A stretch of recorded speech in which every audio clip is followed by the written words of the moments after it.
Hi there, this is Penelope from WellTech. This is a short video on using Excel to convert radians to degrees and back again. But first, let's look at what a radian is. A radian tells us, well, how big an angle is, so we can express that distance in radians. And what we talk about is we talk about a whole way around from here all the way around as being 2 radians or 2 pi radians, and anything else then is just a fraction of 2 pi. Let's look at degrees and see the same thing. We can measure a degree, an angle in a degree, so that would be some number of degrees where the whole circle, say from there all the way around, is 360 degrees. So anything less than that is going to be a fraction of 360. Let's have a look at that in a diagram form. We've got here all the way around is 360 degrees or 2 pi radians. Now that's not terribly useful. I've used that because it's really equivalent to rather than equals.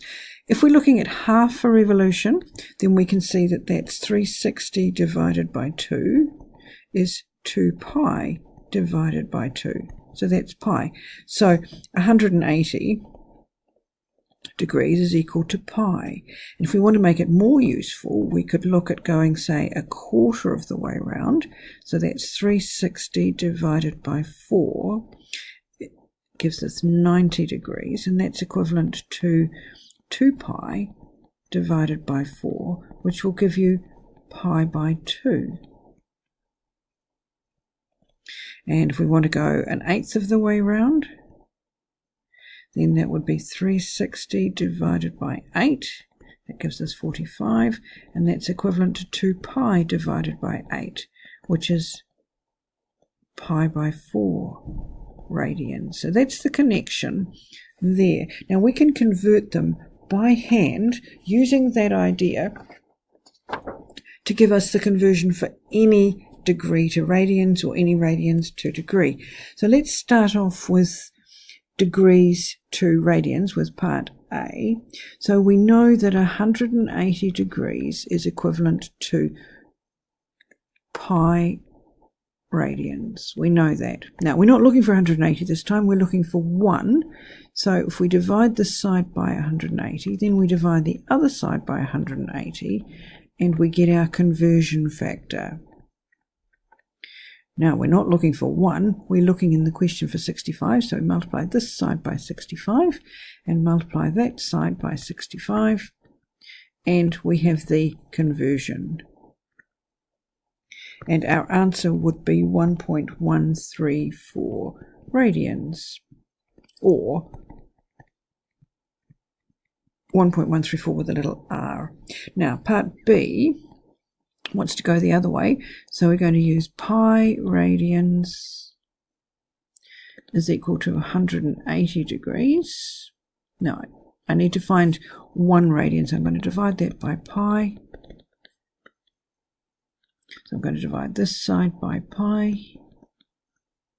Now I can use this conversion factor to find any radian number into degrees. So we want to find 1.75.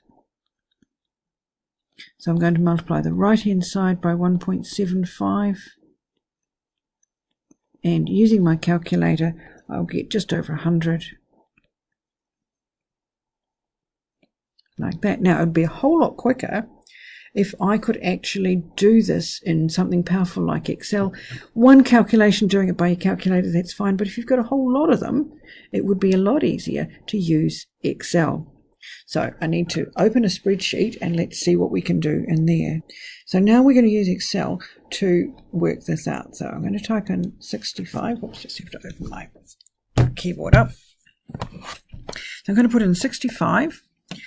And then in the next square over, I'm going to start typing a formula. Now, my formula needs to have an equal sign in front of it. That calls up the formula part of the brain of Excel, if you like. So then I'm going to type in 65. Multiplication on Excel is times. Now, I need pi. Pi on Excel is pi, open your bracket, close your bracket, and then I'm going to divide that by 180. And if I've done it right, the answer should be what we had before, which was that. Now, it's got a few more decimal places, but that's just because I haven't told Excel to approximate. Now, I want to type, say, 85 and 96.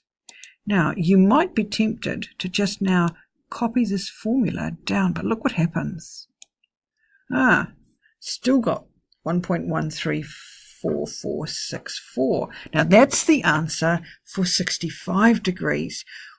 See, that's the answer for 65. That's the answer for 65. I need it to be 85. Now, I could go through and change it all, but that sort of defeats the purpose. So what I'm going to do is I'm going to go back to my first cell, and instead of using 65, I'm going to use the address of 65. And if you look at 65, 65 is in B3. So I'm going to delete the 65, and I'm going to write in there B3. And now, if I hit enter, I should have the same answer, and I do.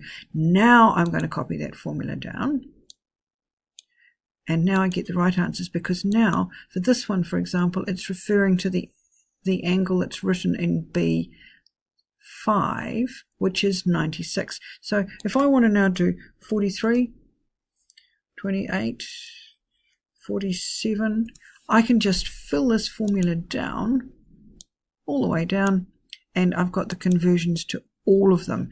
So just so I know what I'm doing, I'm going to put a heading there, degree, and I'm going to put a heading there, radians. And I could just go on doing it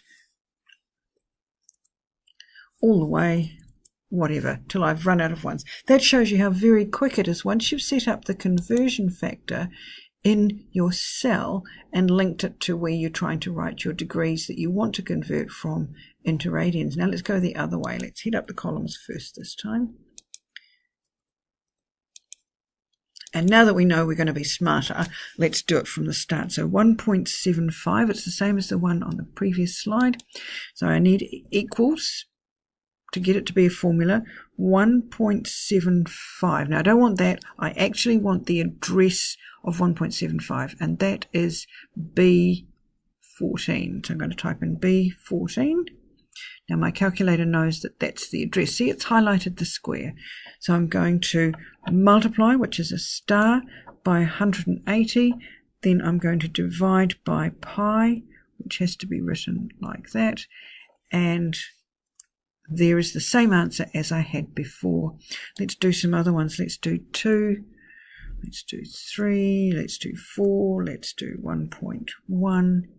And now let's fill the formula. So to fill the formula, I click on that one and I grab the little handle on the corner. See, it's turned into a plus sign, and I just, with my mouse, drag it down there. And now I can see that 1.1 radian is equal to 63 degrees. And in fact, if I type in here, let's do 65, 1.134464, I should get 65. Yes, I did. So converting that to that is the same reverse as that to that. So that's how you use a conversion factor in Excel, a little baby program, if you like, to convert degrees to radians or radians to degrees.